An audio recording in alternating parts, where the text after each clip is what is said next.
पद्मापुर नाम का एक छोटा सा शहर था। उसी शहर में किरण देवी नाम की एक बहुत ही गरीब औरत अपने बेटे कार्तिक के साथ रहती थी। कार्तिक पढ़ाई लिखाई में बहुत ही होशियार था। एक दिन की बात है, कार्तिक स्कूल से खुशी खुशी अपने घर आता है और अपनी माँ किरण देवी से कहता है, माँ, पूरे स्कूल में सिर्फ मेरे ही सभी एग्जाम में सबसे अच्छे नंबर आए हैं और मुझे 12th क्लास में प्रथम स्थान मिला है। माँ, अब मुझे किसी ऐसे वैसे कॉलेज में पढ़ाई नहीं करनी, बल्कि अच्छे और बड़े कॉलेज में दाखिला लेना है। बेटा, तू तो जानता ही है कि तेरे पिताजी के मरने के बाद से हमारे घर के हालात काफी बिगड़ गए हैं और मैं फैक्ट्री में काम करके भी उतना नहीं कमा पाती कि तेरा बड़े कॉलेज में दाखिला करा सकूं। पर तू चिंता मत कर, मैं दिन रात मेहनत करके कुछ न कुछ तो इंतजाम कर ही लूंगी कि तेरा बड़े कॉलेज में दाखिला हो सके। माँ, अब आपका बेटा छोटा नहीं रहा है, जवान हो गया है, इसीलिए मैं भी आपके साथ फैक्ट्री में काम करने चलूंगा और जब कॉलेज में मेरा एडमिशन हो जाएगा तब मैं पढ़ाई भी कर लूंगा। ऐसा बोलकर कार्तिक भी अपनी माँ के साथ फैक्ट्री में काम करने के लिए चल देता है। तभी कार्तिक देखता है कि फैक्ट्री का मालिक सभी मजदूरों की तनख्वाह का हिसाब लगा रहा है और उन्हें उनकी तनख्वाह के कम पैसे उनके हाथ में थमा रहा है। कार्तिक मालिक के पास जाता है और बोलता है, मालिक, आपने बिरजू काका को उनकी तनख्वाह के बस 10,000 रुपए ही दिए हैं, जबकि 30 दिन के हिसाब से उनके 15,000 रुपए बनते हैं। अरे ओ कार्तिक बेटा, ज्यादा हिसाब किताब मने ना समझा तू और चुपचाप जाकर साइड में खड़ा हो ले, हैं? नहीं तो थारे लिए सही ना होवेगा। फिर मालिक एक एक करके सभी मजदूरों को उनकी तनख्वाह के कम पैसे उनके हाथ में थमा देता है और इसी तरह कार्तिक की माँ को भी मालिक उसकी तनख्वाह के बस 12,000 रुपए ही देता है। ये सब देखकर कार्तिक को बहुत गुस्सा आता है। वो सभी मजदूरों के पास जाता है और बोलता है, आप सब मजदूर ये क्या कर रहे हो? अरे, मैंने खुद खड़े होकर देखा है और हिसाब लगाया है कि ये मालिक तुम लोगों के साथ धोखा कर रहा है। तुम सभी को तनख्वाह के कम पैसे दे रहा है और माँ, आपके तो महीने के 20,000 रुपए बनते हैं और उसने आपको 12,000 रुपए हाथ में थमा दिए। अरे बेटा, अब हम लोग कर भी क्या सकते हैं? अरे, अब हम लोगों को हिसाब किताब तो करना आता नहीं है, इसीलिए मालिक जितना पैसा दे देते हैं हम उतना पैसा रख लेते हैं। एक तो बेटा हम लोग गरीब हैं, ऊपर से अनपढ़ भी, इसीलिए हम लोग अपने हक के लिए इसी से लड़ भी नहीं सकते। तभी वहाँ मालिक आ जाता है। अरे क्या बात है कार्तिक, हैं? तुम जरा पढ़ लिख क्या गए हो तो मेरे मजदूरों को मेरे खिलाफ भड़काओगे? अगर तूने ऐसा वैसा कुछ भी करा ना तो तेरी खैर ना है। चल अब अपनी माँ को लेकर निकल जा मेरी फैक्ट्री से और फिर कभी मैंने अपनी शक्ल मत दिखा दिए, समझा? मालिक, एक तो आप गरीबों को लूटते हो और मुझे धमकी देते हो। तुम्हारी तो मैं पुलिस में कंप्लेंट करूंगा, कंप्लेंट। ऐसा बोलकर कार्तिक अपनी माँ के साथ अपने घर चला जाता है और माँ को घर छोड़कर पुलिस स्टेशन जाने लगता है कि तभी मालिक अपनी कार में बैठकर कार्तिक का पीछा करते हैं और मौका देखते ही कार्तिक का अपनी कार से एक्सीडेंट करके भाग निकलता है और अपने घर जाकर मन ही मन बोलता है, बड़ा है पुलिस को हमारी कंप्लेंट करने वाला।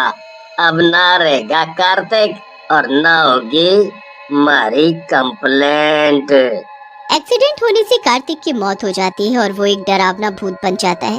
कार्तिक की मौत की खबर सुनते ही कार्तिक की माँ को दिल का दौरा पड़ता है और वो भी उसी वक्त अपना दम तोड़ देती है।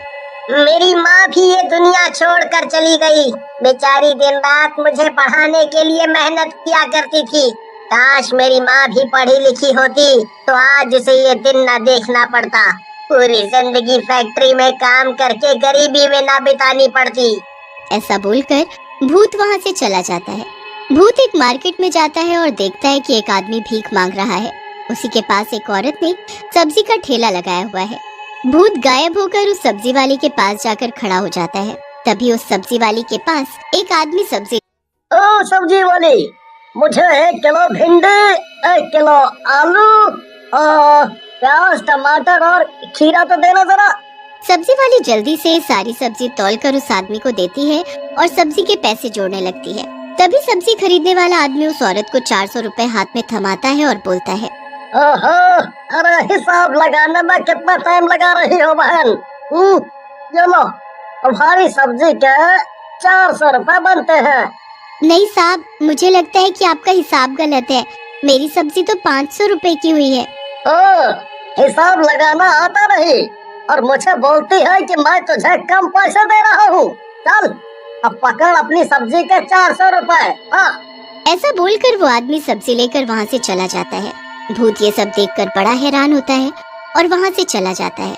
और जैसे ही रात होती है तो भूत गरीब और अनपढ़ लोगों को उनके घर से गायब करके अपने साथ ले आता है। सभी लोग अपने आप को एक सुनसान जगह पर इस तरह से अचानक देखकर काफी घबरा जाते हैं कि तभी उन सभी को अपने सामने एक डरावना भूत दिखाई देता है।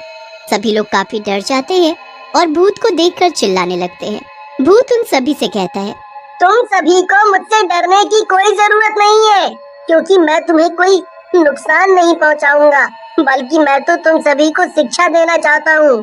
क्योंकि आज दिन भर में मैंने देखा कि किस तरह से लोग तुम्हारी गरीबी और अनपढ़ होने का फायदा उठाते हैं। भूत एक भिखारी के पास जाकर खड़ा होता है और बोलता है, तुम भीख क्यों मांगते हो? अरे भूत भाई, अगर हम भीख नहीं मांगेंगे तो अपना पेट कैसे भर पाएंगे?